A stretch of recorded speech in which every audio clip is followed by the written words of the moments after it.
Uji klinis vaksin CoronaVac mulai dilakukan oleh PT Bio Farma bekerjasama dengan Fakultas Kedokteran Universitas Padjadjaran Bandung. Sebanyak 1.620 relawan menjadi subjek pengujian ini. Dengan tahap pertama akan diterapkan pada 120 relawan.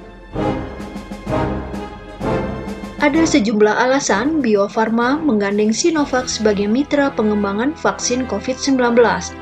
Vaksin dari negeri Tiongkok dipilih lantaran metode pembuatan vaksin yang digunakan oleh Sinovac sama dengan kompetensi yang dimiliki oleh Bio Farma saat ini.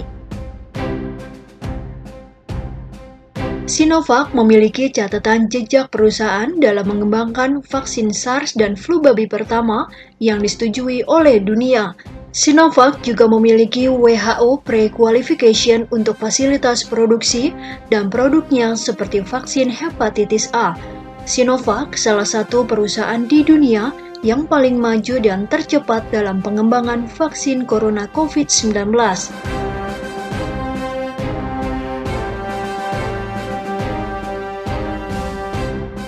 Metode pengembangan vaksin yang dilakukan adalah metode inaktivasi.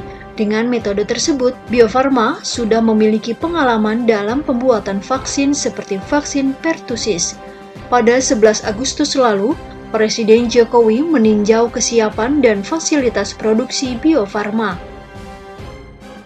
Presiden Jokowi yakini bahwa Bio Farma mampu memproduksi bakal vaksin COVID-19. Lihat bagaimana Bio Farma yang telah memproduksi vaksin yang telah dikirimkan ke 149 negara, baik itu vaksin polio, vaksin difteri, vaksin BCG dan lain-lainnya. Ini menunjukkan bahwa kemampuan negara kita, Indonesia, dalam memproduksi vaksin ini sudah lama. Bio Farma ini berdiri setelah 1890, lebih dari 100 tahun yang lalu. Dan saya kira dengan kemampuan dan pengalaman yang ada, kita ingin produksi vaksin COVID ini segera bisa dilakukan. Diketahui Bio Farma dapat memproduksi 100 juta vaksin per tahunnya. Bio Farma bisa memproduksi 100 juta vaksin, tetapi nanti di Desember 2020 sudah meningkat menjadi 250 vaksin COVID yang bisa diproduksi. Inilah yang perlu kita ketahui dan menambah optimisme kita bahwa kita bisa melakukan itu.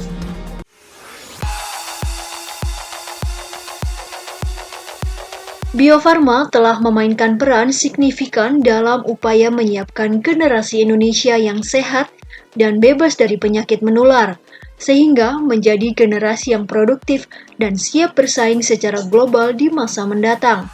Bio Farma berdiri dengan nama Pers Vaccinogen pada 6 Agustus 1890 berdasarkan surat keputusan Gubernur Hindia Belanda nomor 14 tahun 1890 di Rumah Sakit Militer Walter-Frederik Batavia.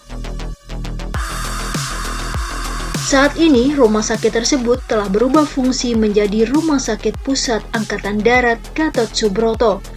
Bio Farma menjadi tonggak sejarah awal berdirinya perusahaan produsen vaksin dan sera pertama di Indonesia.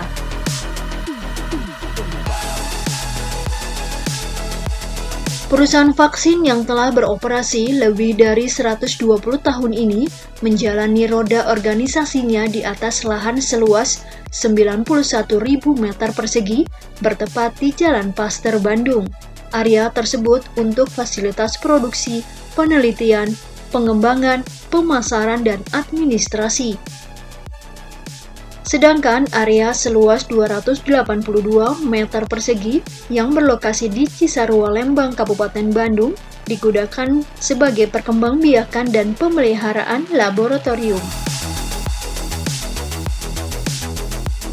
Bio Farma menyediakan layanan publik, yaitu jasa pelayanan vaksinasi, imunisasi untuk bayi, anak, dan dewasa. Selain itu, juga melayani pemeriksaan laboratorium. Jika ingin mengenal lebih banyak tentang sejarah Bio Farma, Anda bisa mengunjungi Museum of Bio Farma.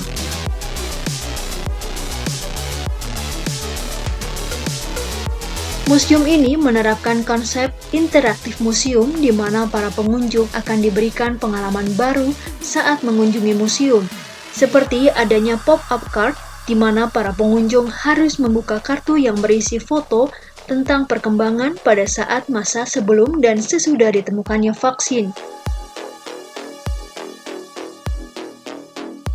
Pada museum tersedia juga berbagai macam koleksi berupa peralatan vaksin tempo dulu, buku perihal vaksin dan kesehatan yang sudah sangat tua dan langka. Ada pula diorama menarik, piala-piala, beserta penghargaan yang diraih Bio Farma, serta karya CSR Bio Farma. Museum of Bio Farma terletak di areal kantor Bio Farma di Jalan Pasteur.